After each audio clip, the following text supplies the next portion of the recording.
Hi,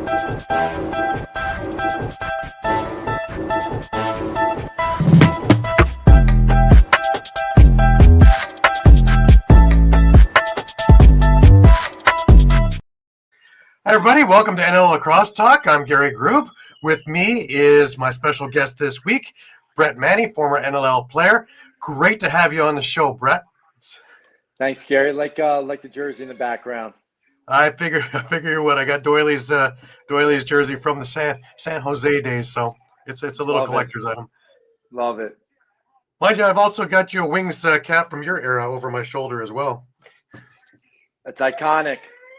I've lost your picture. Oh, there you go. There you go. I've gone back here. Yep. No worries.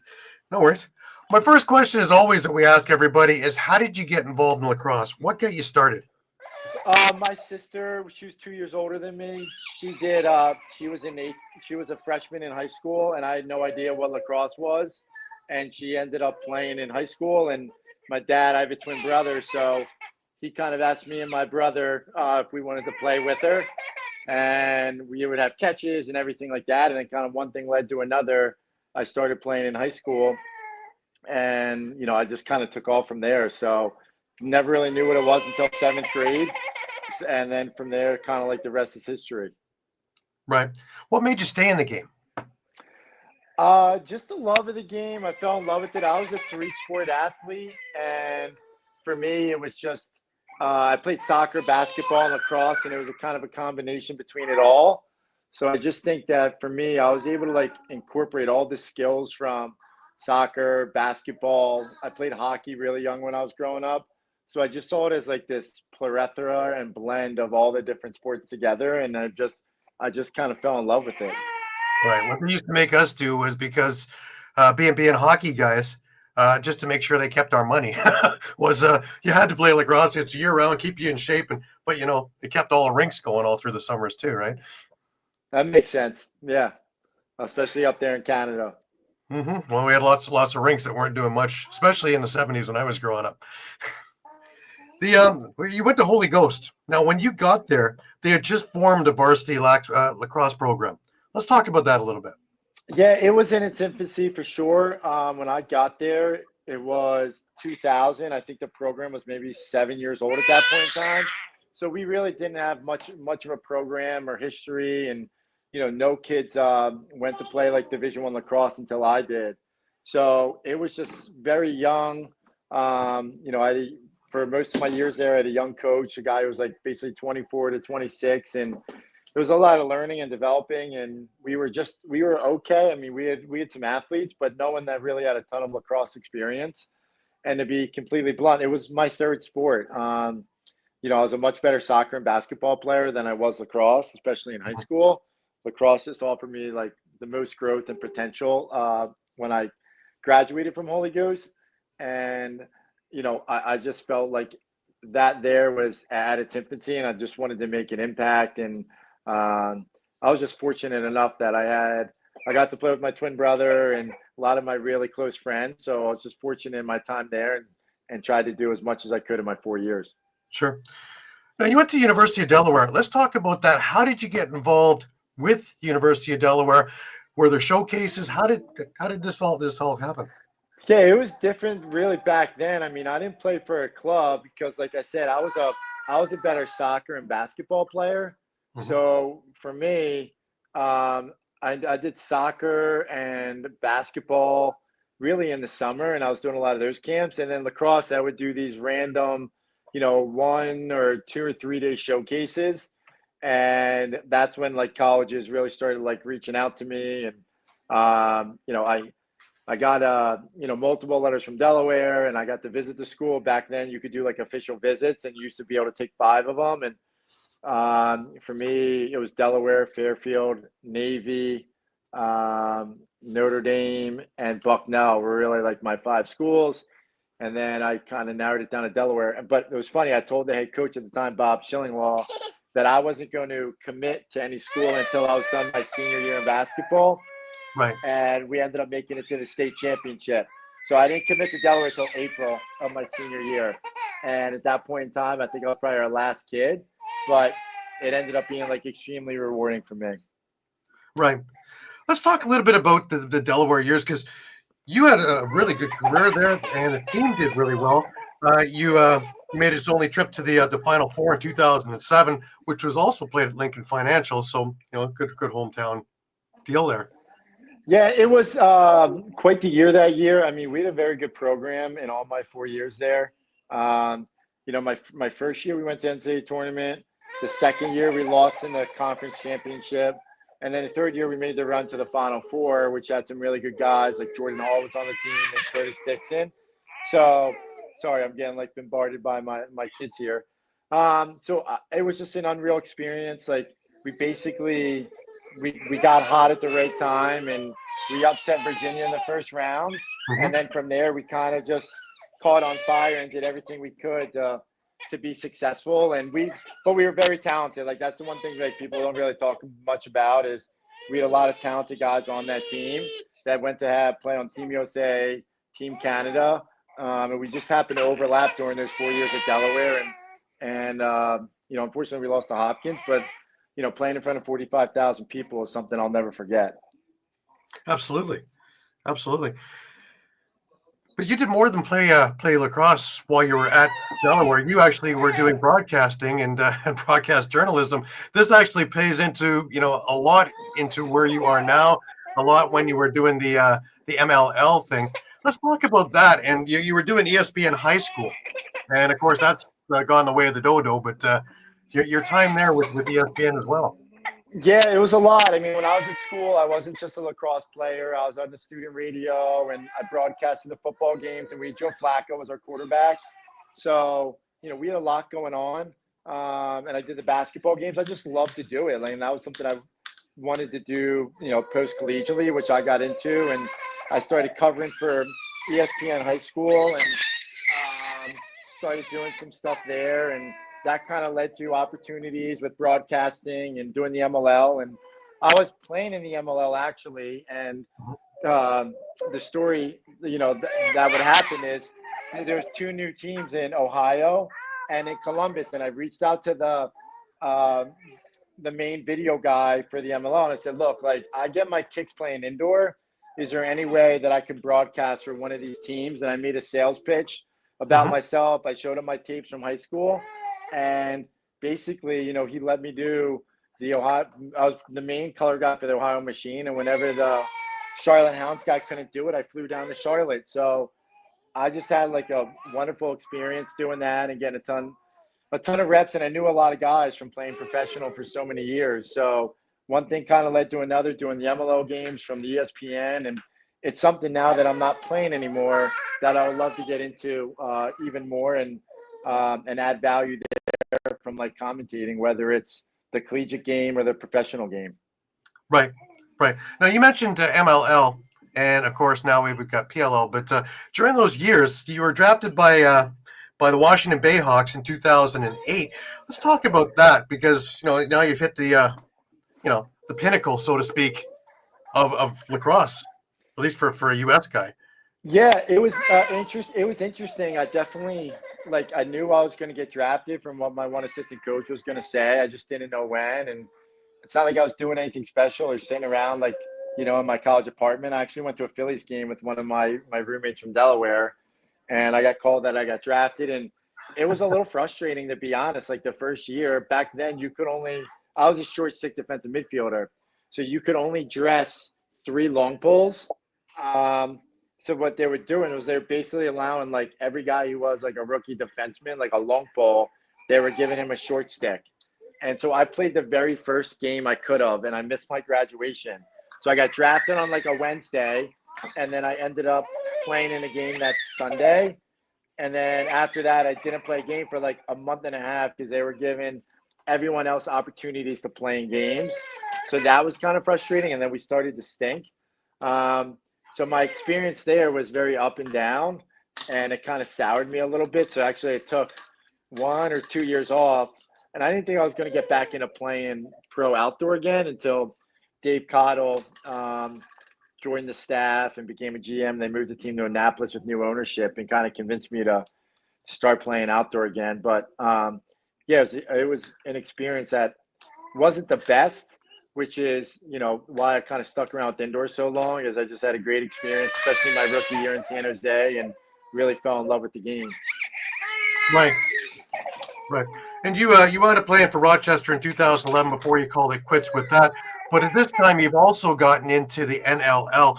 Let's talk about that, because you were supposed to get drafted with Doug Locker, and some things happened in between that. Let's talk about that whole story. Yeah, Blocker was the only guy that was really giving me a lot of attention. And, he's like, hey, we're going to pick you and all this other stuff. And of course, I'm seeing all these other Americans getting picked and all these other guys. And I basically don't get picked. So here I am thinking hey, what happened? Did I do something wrong? And, did you not value me as high? And I thought he was just pulling my chain. So he ends up picking me up as a undrafted free agent. And then, I kind of made the team, and the rest is history. Sorry, as my daughter here is having a small meltdown trying to eat something. But I just found ways to make it work, and I used it as a chip on my shoulder to just, prove to them, hey, and prove to everyone else that was in the league at the time, I should have been picked. And I think my career kind of showed that. Right. Right. Let's talk about getting into that first training camp that you got. And my question is always, was it what you envisioned it was going to be? It was certainly the rude awakening. That's for sure. I had many different opportunities to kind of portray my athleticism. So I think that's what certainly helped me moving forward, was being able to be an athlete. And I didn't wear rib pads, and I just remember the first scrimmage we had was in Colorado. Reese Dutch gave me rib pads to wear, and I think from that moment on, I was wow, this was, guys were just cross-checking me all over the place. And I think because I was younger, I wasn't feeling it as much.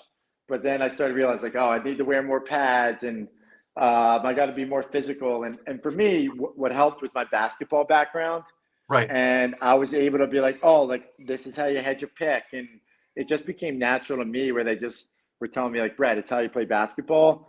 And once that kind of clicked for me, it was great. The hardest thing I struggled with was picks and repicks. Because, when you're playing American defense and outdoor, once you guard your guy and you throw it away, you basically did your job. But, realizing that aspect of the game was a little bit harder. But I couldn't have asked for a better group of guys that welcomed me onto the team and taught me as much as they knew. Guys like Kyle Sorsen and Mike Grimes, Peterborough guys, and Colin Doyle was one of the best leaders and captains I've ever been around. And I learned a lot from him on his leadership style and how he led. So I think that it was just, I was very fortunate to get in that locker room and in that organization of guys that were winners, but more importantly, incredible guys and great leaders and teammates to help my game grow.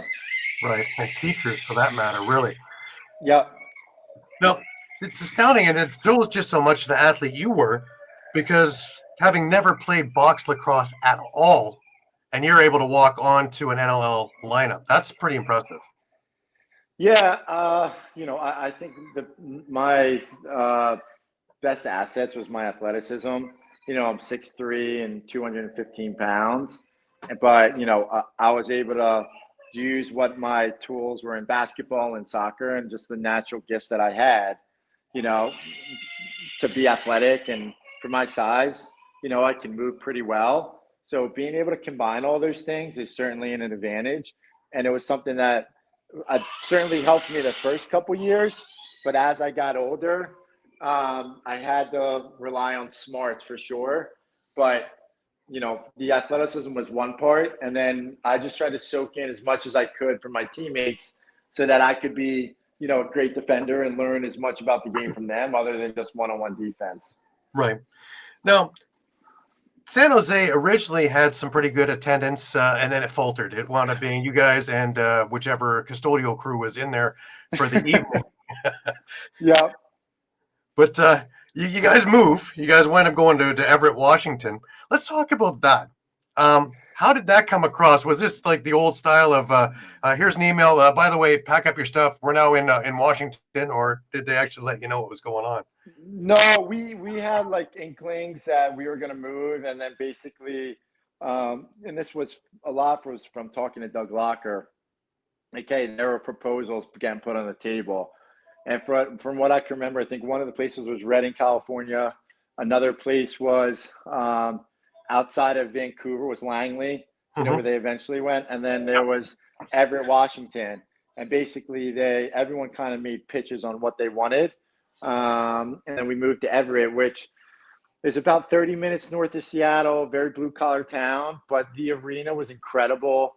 It was perfect. It's at like 8,000. It was actually called like the Comcast Center. Mm-hmm. They treated us really well. They would pick you up at the airport, or you would get like on a little bus and they would drive you to the hotel, and the hotel was close to the arena. Downtown Everett was like a little bit sketchy in some parts, but not terrible. We went to Seattle a few times, which was beautiful, but I mean, we ended up having like a miracle run, and we had it to a championship and won the whole thing. I think championship game, it was sold out, and the people really bought on to the game there. And, we had such a phenomenal team, and can't mention a lot of those guys I've already did before. Like, just the success that we had there was built with the guys on the team. And, you couldn't, for that ownership and front office, you couldn't ask for anything better than your first year, winning a championship in a new city. Sure. I think one of the things too is you added guys like Matt Beers, and then of course they traded Colin Doyle to Toronto, and you got Lewis Ratcliffe. And who knew at that time that was going to be the piece that actually put you guys over the edge? Yeah, and I remember specifically him sending an email to us because Toronto sucked the year before. They won like 4 games, and Doyle saying, "Hey guys, like best of luck, and I'll see you in the championship." And I was just thinking to myself, like, dude, there's no way. Like, you stink. But, to his credit, and with a couple good rookies, like I think they had Steph LeBlanc and they got Garrett Billings, and you put Colin Doyle into a room, like, you're going to win. And just by chance, like, we were in the championship that year against them. But, it wasn't only Lewis we did get Beers, but we also had Luke Wiles in that trade. So he just added like another weapon to the right side. Lewis came in and had a great year. And stepped in and scored a lot of goals on the lefty side. And then Reese Dutch was in his second year, and Cam Cedric was like a great third lefty who was always moving and setting picks. So our offense wasn't just like 1 or 2 guys like it was the year before with really Doyle and Zawicki. Now we had 5 or 6 guys that were dangerous on offense and all could put the ball in the back of the net. And it was certainly fun to play defense behind those guys. Right. Also, having a goalie of T. Rich was pretty amazing too. That never hurt either. No, T. Rich is the man, and he was great. Like that year, he was unbelievable, and so cool, calm, and collective too. I think we started out like 7 or 8-0, and he was the main reason why. Like, not many people can probably remember the D guys that were on the team. It's not like we had a national, like we had a defender of the year or anything like that. But we had a lot of really good guys or guys that were like coming up that were going to be really, really impactful studs in the league. And when T. Rich played the way he did, that was the reason why. Right. And of course, that championship game was strange to say the least, because Toronto had a lead going into the, coming to the end of the third, an empty net goal, pulling our goalie, and that changed everything. In the fourth, you guys just poured it on and came away with a big win. Yeah, it was special. And like when you think about, that game, you more or less like think about the year and what happened. And it was tough for me. Like, I dislocated my elbow that year, and I was actually the first game, and it's like realizing like what it's like to go through adversity and know that your team is being extremely successful and kind of putting behind your own selfish needs to try to get back and be on like this competitive, very successful team.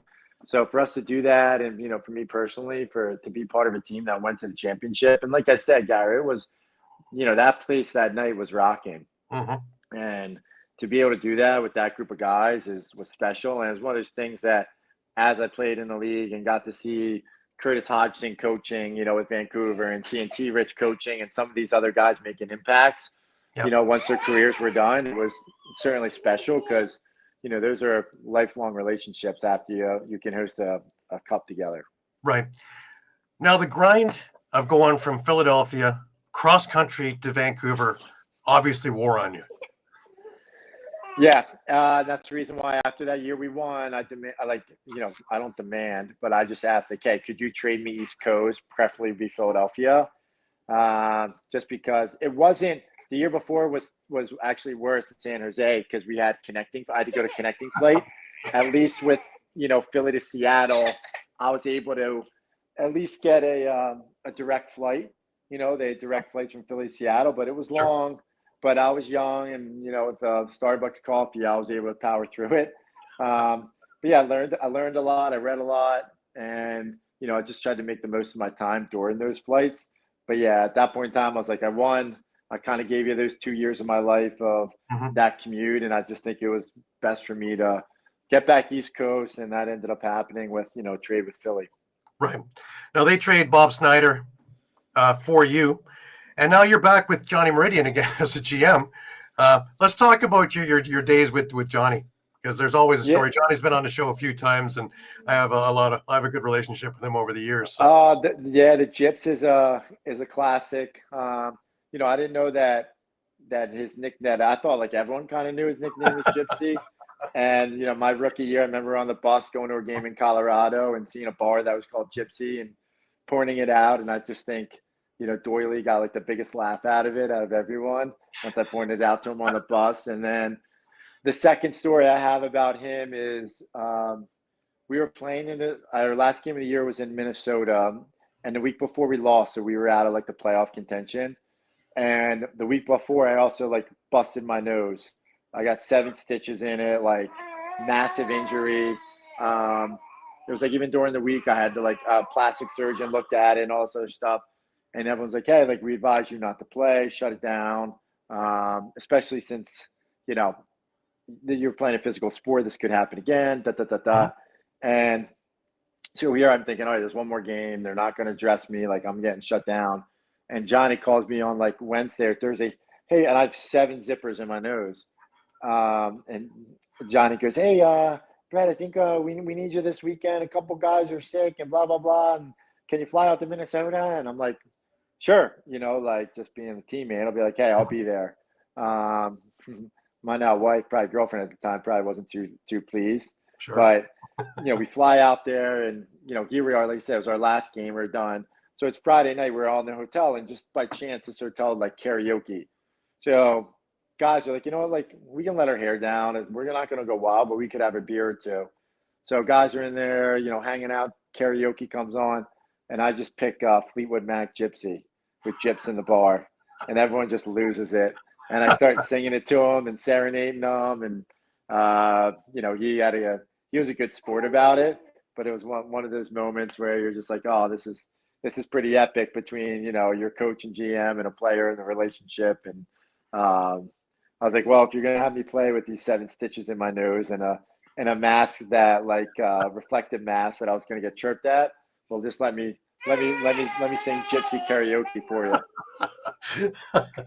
That's brilliant. Now, being a Philadelphia guy, you're traded to Philadelphia. What's it like? You're walking on the floor, and now you got the hometown crowd. You got family there. You got everything there. It's special. It was something that I never took for granted. And, I loved it. The fact that I was able to, it's almost like every kid's dream is to play in their own hometown for a professional sport. And yeah, I know it's not the Eagles or Flyers or Sixers, but I was a diehard sports fan growing up. And it's how my dad raised me about going to games. And I went through like 1 or 2 Wings games in high school, and they were like out of control. And to be able to go there and play and every game having like at least 20 people in the stands that were there for me was pretty special. At the same point in time, it was a huge distraction. Every game, people were coming, and you need to get them tickets and get them good seats, and you're filling out stuff before the game. When all I wanted to do was focus on just playing, which was something I was able to do once I got to Connecticut. But it wasn't something that I ever regretted, and I was just extremely blessed, and I'm very thankful looking back on it that my friends and family who didn't get to see me play that much professional lacrosse my first 2 to 3 years outside of school were able to see a lot of me over the next 3 to 4. Right, and I love the Philly crowd because I worked with Edge of Philly for a bunch of years as well, and well, this is for you. Oh, go birds, Cam, my man. Now let's talk because this was when Meridian had that experiment of mostly U.S. players, and you guys were successful for a bit, but having guys like Mundorf, Westervelt, Nadelin, Inucci, you guys had a lot of talent on the team. Yeah, unfortunately, like we ran into Buzzsaw Rochester there for a few years, and they were just they were our Achilles heel. Like we had ups and downs and moments there, and they wanted a ton of Americans, Hmm. which I understood to the part of like trying to sell tickets and everything. But I think we maybe had one or two many of them, I would say. But with Hmm. that being said, like we were a goal away from beating Rochester the first year of their three-peat, and we ran into them the next year. It was like a similar thing. We couldn't beat Vino. I think we might need like one or more two Canadian guys to put a kink in his armor. Hmm. But it was fun playing with all those guys and doing it. And obviously, like they were trying to do something different because they weren't winning beforehand. So if they're able to get some of the best American players, let's see if that were working. But I think it would have made it a little bit better if we had a couple more Canadians there to help balance it out. To be honest, I think you certainly need your Americans, but I think you need a healthy balance of them to win in the NLL. Right. I think it was a little bit before its time. If you did that idea now, the way U.S. Boxla has worked with the box lacrosse game, I think you probably had a much better opportunity because it's much more savvy box lacrosse U.S. crowd. Yeah, just imagine like a lefty side of like CJ Kurse, Blaze Reardon, like Brendan O'Neill, and a defense would be Danny Logan and Ryan Terafinko and Connor Kirst. I think outside of the goalie, you would be able to put together if you could find like 9 or 10 of the best 20 Americans and put them all on one team, you would be very successful. You'd be pretty Powers, damn athletic, and now these kids are coming in like with a ton of box experience, whereas 15, 20 years ago, we didn't. right, We were just learning on the fly, and you had to pick it up in training camp or else you were cut and never playing again. right. You're in there in Philadelphia, and now we get another one of these moves, and this one took everybody by storm. This one, no one really expected originally that Philadelphia is going to move out of Philadelphia, and you wind up going to a casino in Connecticut.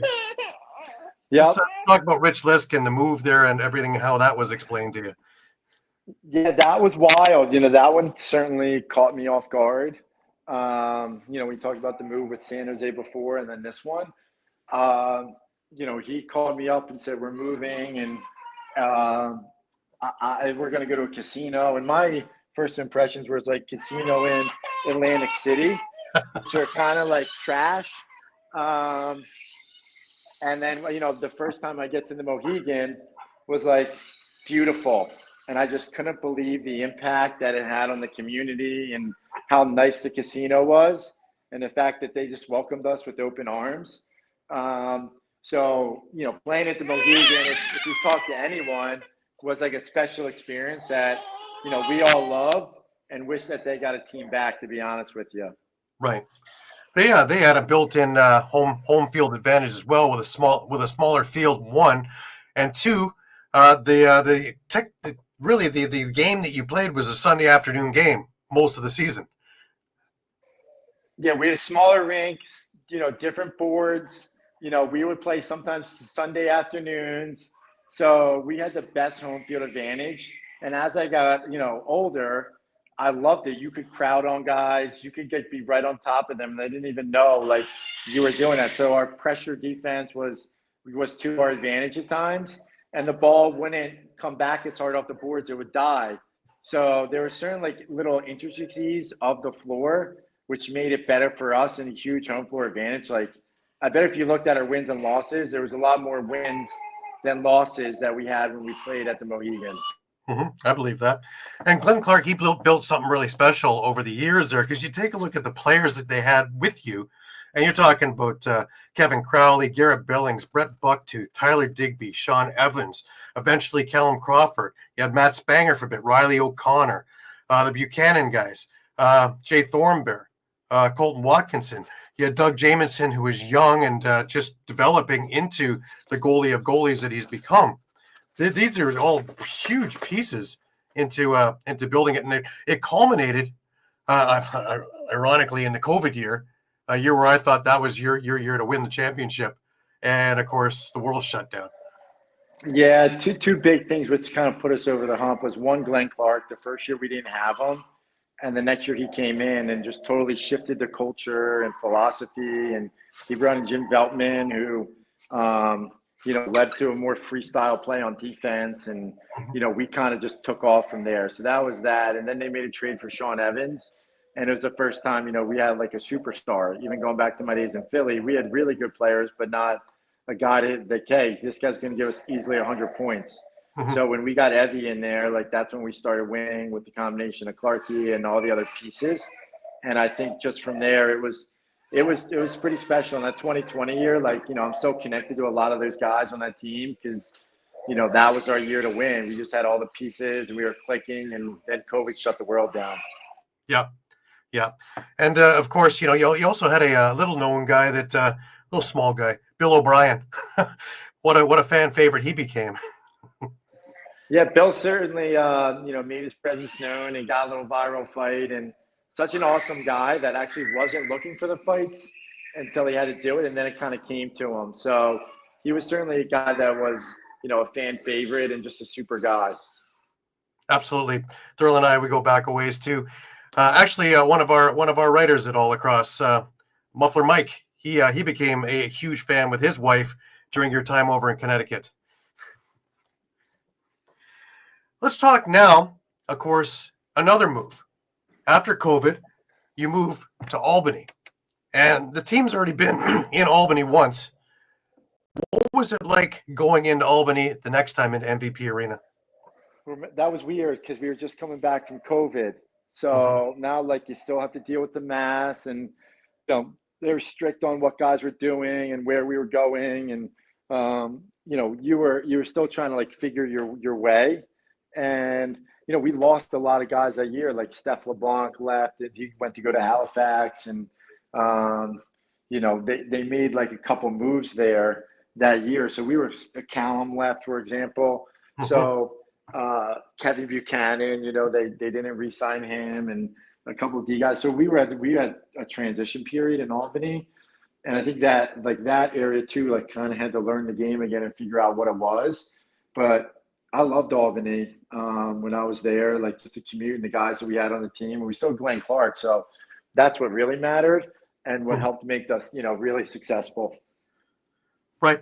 Now, you're now working with another fan base and trying to get them rejuvenated, and it's been a lot of years since Albany had been in the league with the Attack. Was it difficult to get fans engaged? Did they have you guys do more with the community?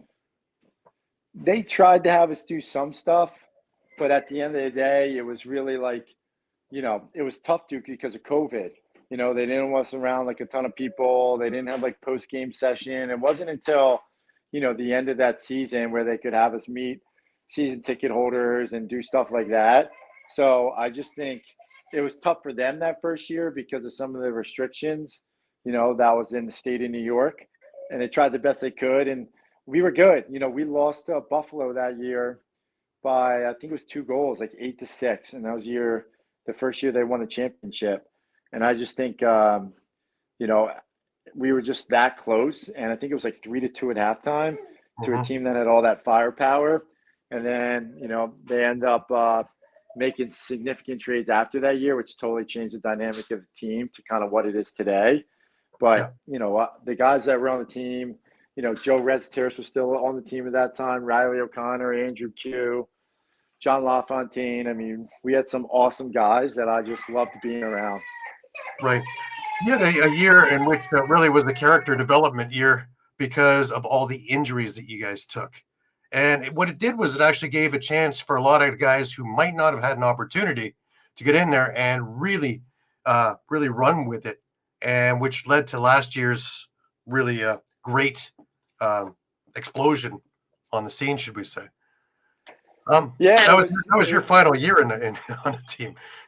So of course, yeah, my final year, I had multiple discussions. I said, hey, I'm 37 and been with you guys for, 13 years in this organization, and I'm not looking to play for a rebuilding year, And they're like, we're not rebuilding, we're just retooling. And I went with them, and because once they started making the trades and were trading away some of my best friends, that changes the dynamic of the team and the locker room, which was something I think that, going back to Rich List, like he had a big part in doing, is creating a locker room that had great leadership and great guys that all got along and played for each other. Right. So then you look at the next year, and we just had a lot of new faces, and we went on a streak where we lost like 7 or 8 games in a row, and we had a lot of young guys and guys in and out of the lineup. So that was a very difficult year, especially with the amount of games we lost.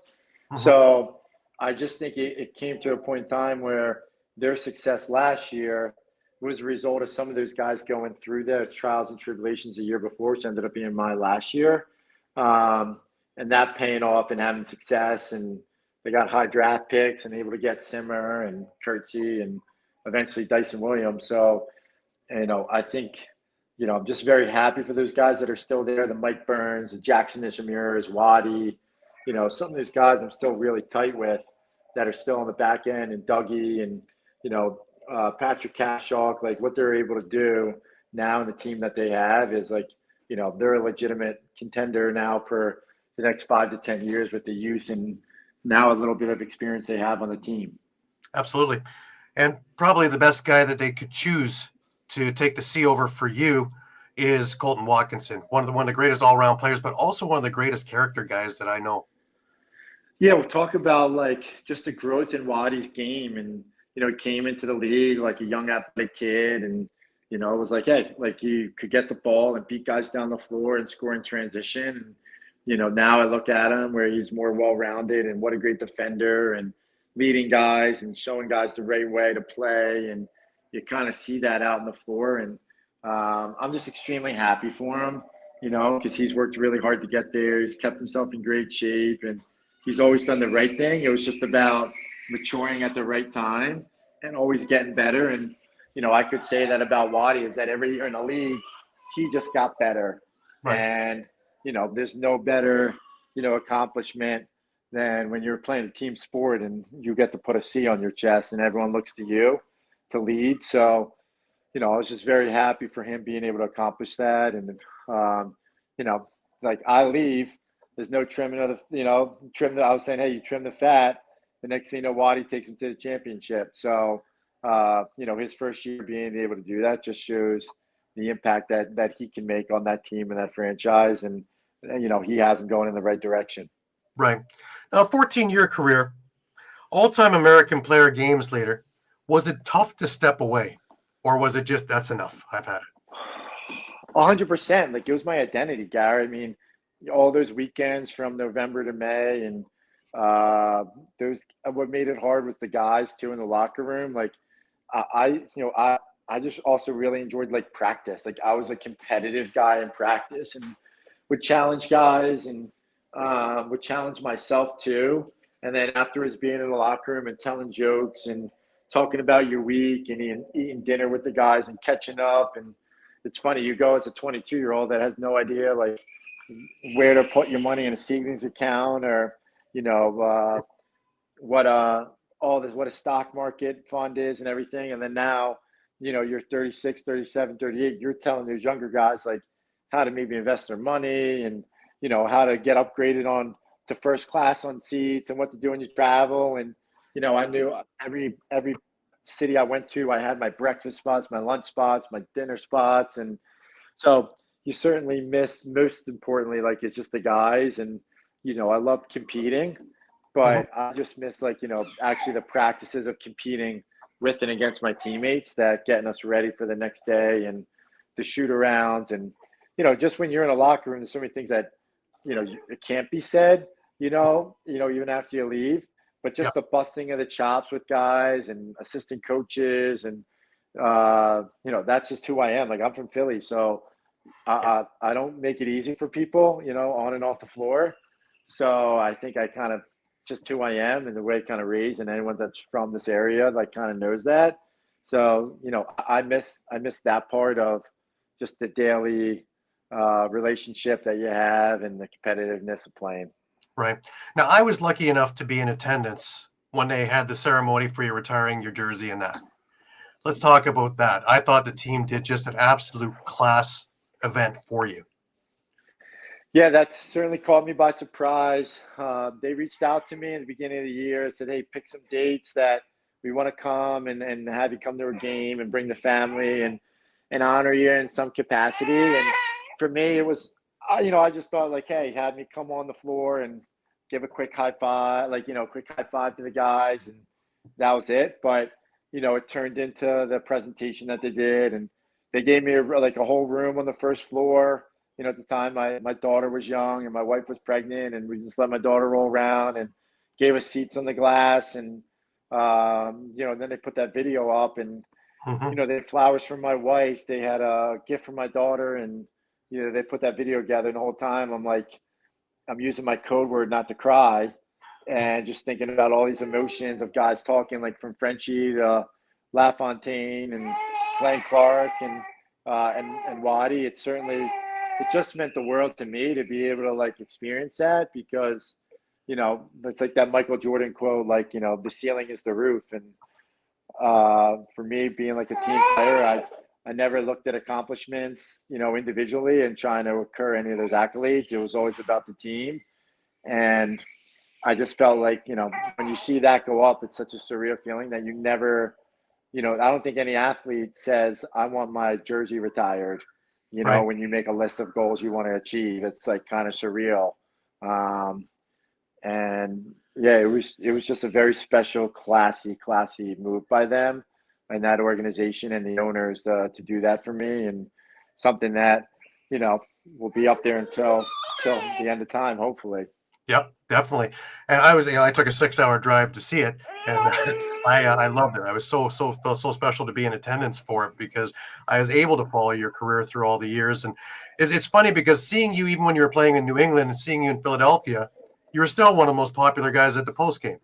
The fans still gravitated to you, and it didn't matter where you were. It's just you as a person and you as a player. And again, team first, heart on your sleeve. All those things come across in. Yeah, I just think even like for me, like naturally, is that just like I'm a salesman, in my 9 to 5 job. Mhm. So I just think, it just came naturally for me to interact with people. And I just cared too about if these people are coming to our games and, cheering for us and respecting us, like who's for, us not to give some minutes back of our own time to them. So I just felt very grateful for the fans. And, I always just thought like, they were coming to pay to watch us. Like, why can't we just stay and hang out and have a drink with them or Right, socialize and thank them for the experiences, that and get to know them too, and what they like about the team right. and how they view lacrosse. So it was easy for me to talk to that. And because like you said, I come from Philadelphia, and that's how I looked at a lot of like our players from the Eagles, Flyers, Sixers, Phillies. Mhm. So I totally got where they were coming from, and now you're just on shoes on the other foot. Right. But that's a thing with the lacrosse community. I wish it was the same in all the other sports, but it's not the first time I've heard it on the show from a player talking about, giving back to the fans because it's the fans and their hard-earned money and their time and everything else. And they just, they dive into the sport. You guys get moved and you're wearing a different jersey. These guys can have the tattoo of the team on their arm, and that will be it. And to meet up And I with had someone. that. I Mhm. had that in New England. There's a guy who had a tattoo of me in New England, and you're just like, that's dedication. And just like he's a fan, just like I go to Philadelphia, like Philly games, and I'm doing the same stuff. I don't have a tattoo of like Bryce Harper, like on my bicep, but I am still invested. And Mhm. the Eagles won the Super Bowl. I'm jumping up and down like a little kid and losing my what. because, I'm passionate and, the sports mean a lot to me. Definitely. Now you come out, you're coaching, but you've been coaching all the way through. You've been in Haverford College, Overtime Lacrosse. You're the CEO. Let's talk about the wings. And now you're there with the head of youth development. And what's entailed there? Yeah, so they asked me to help them out with their junior wings program, which are practices and teams and trying to make them, better in their development of the box game. There's this junior NLL tournament that they've been going to, so asking me to help coach and lead that. It's had ebbs and flows and trying to get more kids involved from the junior wings perspective. There's been certainly some hurdles there, but also too, they did a great job last year of launching like a college box league where they had like 50 kids come and kids that are at, Penn State, Notre Dame, St. Joe's, NJIT, Vermont, just to name a few that played in this league. So I'm also trying to help them grow the college league so kids are staying local and playing, and they're learning from like Blaze Reardon coached the team and Anthony Jokum. I led a team. So, trying to have those kids be better box players, but also too, if they want to play in the NLL, this is like an intro to it. But also too, they're in college, so to make them better collegiate players when they get back to their campus in the fall. So that was the second kind of component of it, and it's been very rewarding. And I look at Philadelphia area as like almost, is leading the path for box lacrosse in the country. There's the Philly A's is a club program that runs in the winter. Penlax All Stars is another club program that runs in the winter. Blaze has his BR10 team. So, and there's also girls teams. So between boys and girls, I bet you that there's 200 to 300 kids playing box lacrosse in the Philly area, Gary. Which is, I don't know if there's other areas across the country that much participation. Right. Because here in Canada, we've got the Arena Lacrosse League to keep sticks in hands throughout the winter, and it's also put probably 30 or 35 guys into the NLL and stayed there. Now, I know the U.S. Boxla has done a lot, and we had PBLA for a brief time. Do you see more of that coming in throughout the country to try and bolster that? Because it's really been probably cutting edge here in Canada to have the ALL and, have these guys ready and in game shape, all the guys on practice rosters and all the influx of extra players, because we definitely need expansion because there's so many guys that need to be in the NLL that are good enough. Yeah, and I think the biggest thing is like you just need more Americans. I think you have the right amount of Canadians that are playing, but if we could have an influx of rather than having, 30 Americans that are playing, if we had 60 to 70 really good Americans, Yeah. well, now all of a sudden you're talking about, there's another two teams right there that you can backfill those guys in. And I'm not saying that every roster needs to have like, 10 of them, but if you have, 7 Americans on every roster and you have 10 teams, 10, 12 teams, whatever, now all of a sudden, that makes a difference. So, and they're coming for sure. A lot of these kids now where parents and coaches and club directors are getting into the box game and they're believing in it. So rather than kids starting at, 22 like myself, there's a lot of kids now that are playing box in the U.S. when they're 9, 10, 11.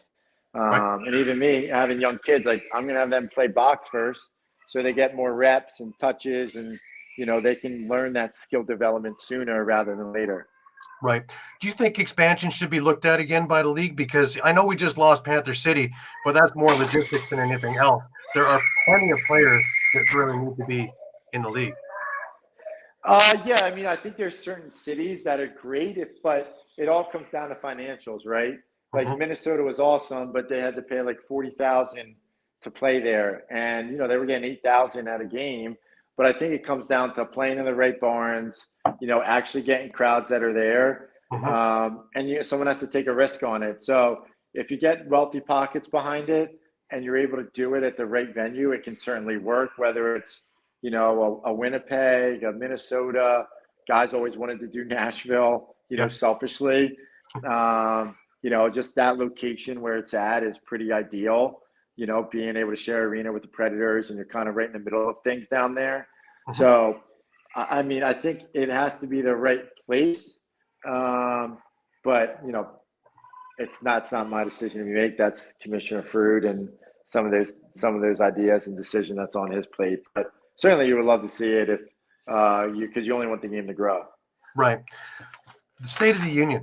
Do you think that full time is on the horizon at some point, or is it too much to ask for guys who are working on their own careers?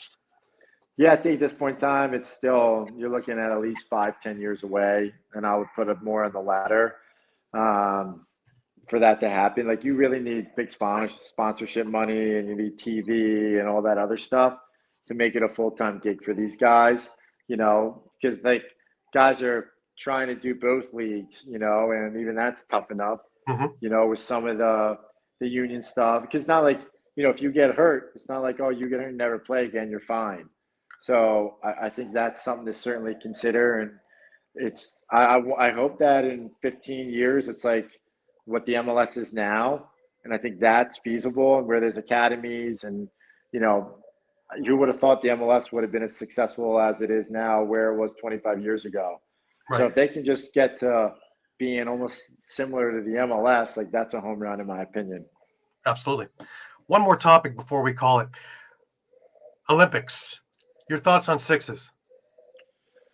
It's like box outdoor, and if I was the U.S. guys, I would put together a team of mostly guys that have box experience.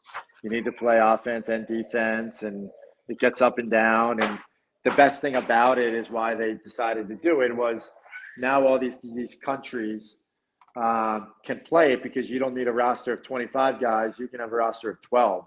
Yep. So if you're looking at, a small European country, it's like, hey, we only need 12 guys to be able to compete. And I think that's what makes it viable to be an Olympic sport is the roster size. And obviously being able to play in the Olympics is a big deal. So launching that, having it be in LA, I think is really cool. And it kind of allows, like, it evens the playing field with US and Canada. We've had their number in outdoor and they've had ours in indoor, and we'll see who has whose number when it comes to the Olympics. Absolutely. Now the Ravens have done a lot of stuff with the with sixes in their tournaments in February. Had you a chance to check out any of that? And your thoughts on that? Yeah, I actually went down to the place in Virginia. It's called the St. James to actually check that out, and it was really cool. Being able to see that in that venue. So, I credit Paul and his brother for taking the massive risk of not only the sixes but just the PLL in general. Mm-hmm. So, what they've been able to do and put on is certainly something that's been such an undertaking. And I know that Paul has taken a lot of like sacrifices and risks to make that happen. So but also too, it gives another revenue stream for the players that aren't playing in the NLL to kind of do that and showcase themselves and try to win a championship and make a little bit of money on the side. But also, they're putting themselves out there for the potential of making, that Olympic team and talking to a lot of very, very high US guys, that's now that the Olympics are in play, like that's kind of their final goal. Right. Where it's like, hey, I'm doing this. Like when you ask how many years you have left, guys are like, well, if I can make that Olympic team, like that's it. Right. That's a cherry on top, and that's it for me. There's not much else to accomplish. So now it just adds another thing for guys to try to accomplish, which I think is really cool. Right. Now, lacrosse over the last number of years has made it off of the ground floor finally and gone around 4 or 5. Do you think with the Olympics, another 280 countries watching it, that's the skyscraper? Yeah, I hope. You certainly think with the media coverage and being able to be at the Olympics, like that's the pinnacle of a lot of things in the countries and worldwide recognition. So as far as more people getting involved and sticks in their hands, it's the Olympics for sure. And if that's the barrier of entry for a lot of people to play, why not? And then hopefully from there, then they're either getting into box lacrosse or they're getting in the field and can kind of grow their sport from that. And obviously focus on the Olympics, but that's something that this game certainly needs. And I only see it as a positive, Gary. Absolutely. Brett, I want to thank you. You had a lot going on over there, and I really, really thank you. You've retirement seems to have really worked well with you. Yeah, I got 2 kids under 2, so I apologize. They're all over me. But yeah, it's awesome being a dad, and I got a lot on my plate, and now rather than swing a lacrosse stick, I'm trying to work on my golf game, and being more competitive there. So there's steps that I made playing box lacrosse and growing and getting better. That's Mhm. what hopefully I'm trying to do. 15 years from now, I hope that my golf game looks like my lacrosse game. That would be awesome. What a great thing to shoot for, too. Yep. No pun intended. Absolutely. Thank you so much for taking the time. I really appreciate it. Wish you all the best with everything you're doing coaching wise and staying in the game, because we really need guys like you to stick around and give your knowledge to the guys up and coming, because that's what's going to keep them there.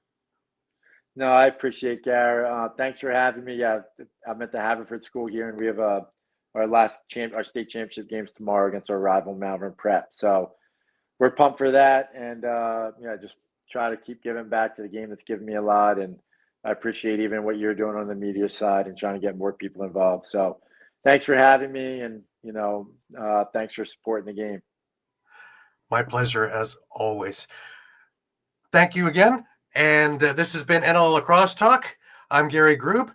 Keep coming back to us every Thursday at 4. Today we had a little bit of a different time. All good. And we'll be back week after week after week, growing the game. Until next week, keep your sticks high, keep your spirits higher, and we'll see you all again soon. Until then, take care.